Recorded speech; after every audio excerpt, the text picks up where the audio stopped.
Hello and welcome to Tangent TV. Today is the final episode of our Workplace Wellness at Home series. And for our final episode, we'll be looking at building resilience and developing a mental well-being toolkit amidst the COVID-19 pandemic. My name is Grace and I'm part of the Tangent team, and joining me today is Eoin O'Shea, a psychologist and now student once again on the TCD Tangent Postgraduate Certificate in Workplace Wellness. Eoin, thank you for joining us this morning. Welcome. Thank you very much, Grace. Happy to be here. Nice morning we have too, so it's great. Happy to be here. Thanks. Excellent. So before we kick off, Eoin, I'd like to remind our viewers that the chat section is open on this screen. We'll field a selection of questions towards the end, so feel free to pop them on in there. So Eoin, to get right down to it, in a discussion on resilience and mental well-being, we have to start with the difficulties that we are living through right now. What are some of the COVID-specific stressors we are seeing having an impact? Well, I suppose broadly speaking, this pandemic has presented people with challenges, the like and scope of which we've not really come across before. Anyone watching this will already be aware of that. And the challenges that people face will vary a lot depending on the individual. However, some of the things that we are seeing cropping up quite a bit in my own work and in the work of others who, I suppose, work in trying to support other people would be broken down as follows, most commonly. There's concerns about the virus itself. And when I say that, what I mean is that people have concerns about becoming infected. They may have loved ones who are either older adults or who have underlying medical conditions, and they're very concerned for their sake. They may have colleagues as well who've contracted the illness. And so there are quite specific virus-specific concerns that people certainly have. Related to that, but something that drags on a lot longer into the future in a sense, would be concerns that people have about the future itself, about the impact on society. There's a concern about intolerance of uncertainty, as we would sometimes call it as psychologists, so fear of the unknown, things like that. None of us, even the experts, the medical health experts, don't know from an epidemiological point of view exactly how this is going to progress. And so people aren't able to rely on some of the sort of well-worn ideas they have about the job that they're going to be doing if they are indeed currently employed at the moment. Next year, people don't know when they're going to be able to take holidays. People don't know what the lie of the land is going to be, say, in 6 months' time or a year's time. And obviously for people who rely on that structure and that certainty, that's a big stress for them. We also see, even at this moment in time, a massive and widespread disruption to daily life. That's definitely a contender for obvious statement of the month award. But people living their lives day to day, they may be unemployed, which is a huge disruption in itself. A lot of people rely on the external structures and practices of their day-to-day life to regulate those big basics, as I would sometimes call them, the big four. So things like their sleeping patterns, their diet, social connection, meaningful social connection with others, and getting some sort of physical activity and exercise, which I know has been discussed in one of the previous. So there's the disruption to routines that really makes life quite anxiety provoking for some people. A lot of people also, if they're parents, face the challenge of balancing work, if they still are in work, with childcare. And that's a big thing that I'm hearing from a lot of people. I have a 5-year-old myself, and I'm in quite a fortunate position in certain respects because my work affords me a lot of flexibility. But I'm more fortunate than others in that regard. And there are a lot of people, whether they're in a couple or whether they're single parents, who are having to grapple with that ongoing question of how do I give my attention to my kids and at the same time maintain a working schedule. And there's no two ways around the difficulties of that in one sense. We're also finding that a lot of people are focusing on COVID-related information. And it's good to inform yourself, and people absolutely should be aware of what the public health information is on this. It's also understandable that people will read more into what the experts are saying in terms of where all of this is heading. However, some people's focus can be quite excessive. So they're spending a lot of time online and elsewhere looking at information. We live in the age of the streaming news cycle. So there's a kind of a 24-hour nature to the information where that can be quite repetitive without taking on board that much new information. So people's reliance on the information can sometimes be excessive. And we're all familiar at this stage with, the WhatsApp chains and a lot of the hoax information going around. So sometimes the sources can be somewhat dubious in terms of what people are relying on. And then finally, but importantly, anyone who already had any pre-existing difficulties with mental well-being or mental health challenges, that can obviously be exacerbated with the current disruption. So anyone who is suffering with different types of anxiety disorders, or indeed people who were depressed and who were having difficulties already in terms of maintaining those basic schedules, and motivation and things like that, can face some big challenges there. So there are a range of things that this has presented people with. Yes, absolutely. So already that's quite an extended list of new challenges that a lot of people are facing, with very little preparation and very little warning that we were going to have to face these. And of course, everyone's situation is different, especially during these times. But in previous episodes of this Workplace Wellness at Home series, Brian and Louise discussed some of the broad guidelines that apply to physical and nutritional well-being. So could you give us an overview of the general guidelines that are available on maintaining your mental well-being? Certainly, sure. Well, there's a kind of an irony to this, because one of the things which I've talked about with people at times is that particularly online, whether you're on LinkedIn or any other kind of social media, you can't really scroll your screen without seeing more and more sets of guidelines. And I think that sometimes choice can be a bad thing, in the sense that people may now be faced with yet another stressful question, which is, what set of guidelines do I adhere to? There's so many out there. So what I would suggest, before I even look at what any of those guidelines are, is that people pick at the most 2 or 3 sets of guidelines from reputable sources, look through those, and then actually make quite a conscious effort not to keep looking for more and more sets of guidelines. It might sound like a very obvious point, but once again, going back to that point of being inundated by information, it's not helpful to sort of go along with that too much. However, having said that, it's important to recognize that we may be facing stress for any number of different reasons, as we've looked at. Some of the guidelines, and I've reviewed these myself for people, as it were, and I've looked at some of the common points between a lot of them, so that we don't have to kind of replicate and reinvent the wheel here. One thing is keeping in contact with other people despite the social restrictions and the social distancing. And there are some commentators at the moment who have said that even the term social distancing is a rather unfortunate one. Some people suggest that physical distancing is a better one to go for, so that we maintain that sense of checking in with others to the extent that we can and within the public health guidelines.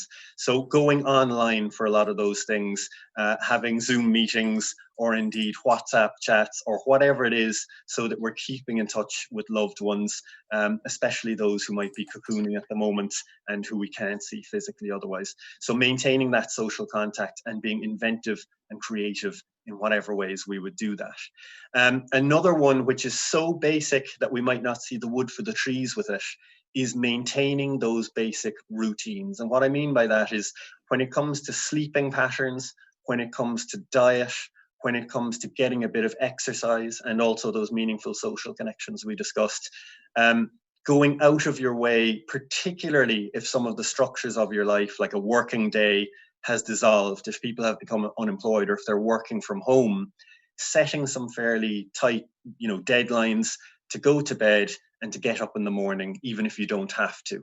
Trying your best to maintain your diet, and who knows, perhaps even getting into cooking a little bit more. I found myself baking things recently, which God knows I wouldn't have thought 2 months ago I would be doing, but it's actually really nice, and I do that with my son and things like that. So getting into that kind of thing, maintaining those basic structures. Avoiding saturation of information. Now, this is a tricky one, because I'm a devil for this, and I go online myself a lot, and I'm looking at what's going on, with Trump over in the States and so on and so forth. But if we can actually once again be strict with ourselves, maybe even being as sort of artificial as imposing limits on the amount of time that we'll go online, and when we're not doing that, reading a book, going out for our walk within 2 kilometers, so on and so forth, so that we really are mixing it up a bit day to day and not stewing in information as much. The time spent online, generally speaking, as well, not just in relation to COVID information, I think it's important to keep an eye on that. So imposing limits again where we may need to. A big thing that I'm struck by, and we've seen this in our society, and I'm really proud to be Irish and to be living in Ireland in this regard, is this whole sense of being called to public service. And this has really gotten me thinking a lot recently about the importance of volunteering, or if not volunteering or working for others, focusing on others in some other way. It could take the role of deliberately spending more time to connect with our kids rather than simply try to manage them with work, which can be difficult. Volunteering is an option, and there's the community call that has gone out. So if you're looking for ways of breaking up the routine of going online too much, looking into some of these initiatives that are very, I think they're very promising and they're very exciting. And as early as the 1960s, there was a guy, I think his name was Rosen, who was looking at a thing called the helper therapy principle. And it's something that most people know already, but it's the idea that if you're focused on others, your concern lies more with others, we're actually less likely to develop some of these anxiety-related problems in terms of our own situation. So helping others and finding a way to do so is a really big thing that we can pay our attention to at the moment. Seeking help as well. Now, this is a tricky one because obviously it's really, really normal to be experiencing a certain amount of stress. But if that's reaching a level where you find yourself quite unhappy, quite worried, quite anxious, where you feel that you're not really functioning in one of those big domains of life, like work or physical health, taking care of yourself, connecting with others, if you're withdrawing a lot, if there is quite a distinct problem, basically, there are some really useful resources out there. And I just thought I'd mention 2 or 3 of those for people, which I've deliberately selected these because they're free or low cost at the most. So Therapy Hub is a platform for therapists to connect with clients, and usually you would pay for that. It's paid counselling, but they've teamed up with a group called A Lust for Life to provide a thing called psychological first aid for free for anyone who needs it, basically. Now, psychological first aid is not the same thing as counselling or psychotherapy. It's a half-hour session for people to touch base with someone who is nonetheless a trained counsellor or psychotherapist if they find themselves in a moment of crisis and they need someone to talk about, that with. And it will also be really useful to refer them to sources of further help if that's something that they need. So if anyone wants to check out Therapy Hub and that free scheme that they have, it's a really good thing that's on offer. There's also a sort of a plug here for an organisation that I used to work for called Turn to Me, and it's an online mental health organisation. The reason I mention them is because, firstly, they're online, which is very handy for the current situation, but they also offer online support groups, which are free of charge. So some people will benefit from being in a group setting more than one-to-one. And then if they want to avail of online counselling, the sessions are reasonably low cost. And there's some mental health related information on that site. So that's a good one also. And then there's also an organisation called My Mind, who I've chosen because they provide low cost counselling, which is now available online. So you can pay 30 or 35 euro a session, which is pretty good in comparison to most other places. And they also have locations around the country, and they also cater for people quite often who don't speak English as their first language, which I think is a benefit maybe for some of our international students and things like that. And then finally, there are some guidelines in relation to helping children specifically. Children will express and experience anxiety and concerns about all of this in ways that can seem quite different to adults. They can be acting out a lot and things like that. So I think we have a link here that I've provided for some of the WHO guidelines in terms of how to manage that with children. And there's a lot of other information out there as well. So hopefully that's been a bit of a summary of what most of the guidelines have to say. And we have some links coming up for people who might want to look into that further also. Absolutely. Thanks, Eoin. That's a great overview. We'll be sure to include those links. They'll be shared in the chat, but we'll also share them on our social media later on, so any viewers will be able to find them. Group therapy in particular, I know, was incredibly valuable to me in the past and was not something I very excitedly jumped into in the beginning, I have to admit. So, often it's the thing that you don't think is going to help that actually brings you to where you need to go. So thanks for that great advice, Eoin. As you mentioned earlier, there is an awful lot of advice out there at the minute about how to look after your mental well-being. I feel like particularly now we are being inundated with advice, and some of it feels very unrealistic. What's your take on the noise that's currently across social media in relation to this? Oh, I mean, some of it really takes the biscuit, to be honest, Grace. I mean, people are inundated with, in inverted commas, useful and helpful ideas. And I'm sure they're offered in the best of faith. One of the things that stood out to me was not intending to have a go at anyone, but I remember hearing recently that Gwyneth Paltrow, who is a famous actor who people have mixed views of, but she came along and said that, now is a fantastic opportunity to do something you've always wanted to do, like write a book or learn a new language. And I saw that and I thought, that's great. Okay, if somebody does use this time to write a book or learn a new language, good for them. I, on the other hand, like most people, I'm trying my best to get through the day and maybe to follow some of the guidelines that I've just been sharing with others. So I think that people consciously taking a step back and trying to be aware of and then question some of the assumptions they're making about what doing okay actually looks like at the moment. As far as I'm concerned, from the perspective of, just a person and also a mental health professional, if people are getting up at a reasonable time every day, eating reasonably well, getting a little bit of exercise if they can, depending on their fitness levels and their mobility as well, and things like that. And if they're, regularly enough checking in with others and having that meaningful social engagement, because we're social apes at the end of the day, and that's really important. If people are on top of that, they are doing well, as far as I'm concerned. And I think that with all of this being inundated with information, guidelines, and goals and aspirations, I think that if we're doing that, if we're limiting, if we have good sources for information, if we're following the basic public health information and not going down the route of looking into sort of dubious source of information, that's one thing. The second thing is staying on top of the basics, the sleep, diet, a little bit of exercise, and checking in with others. And third, if we have any bandwidth whatsoever, as they say these days, if we can maintain that focus on others and help others, we may also help ourselves in the process of doing that. And if there was a 5-star system for mental health and coping, if people are in any way on top of those three things, they are doing absolutely fantastic. And if they're not, there are some of those sources of support available for people.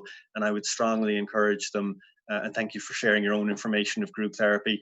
I would strongly suggest people have nothing to lose by checking in and getting that support at this point in time or in the future if they need to.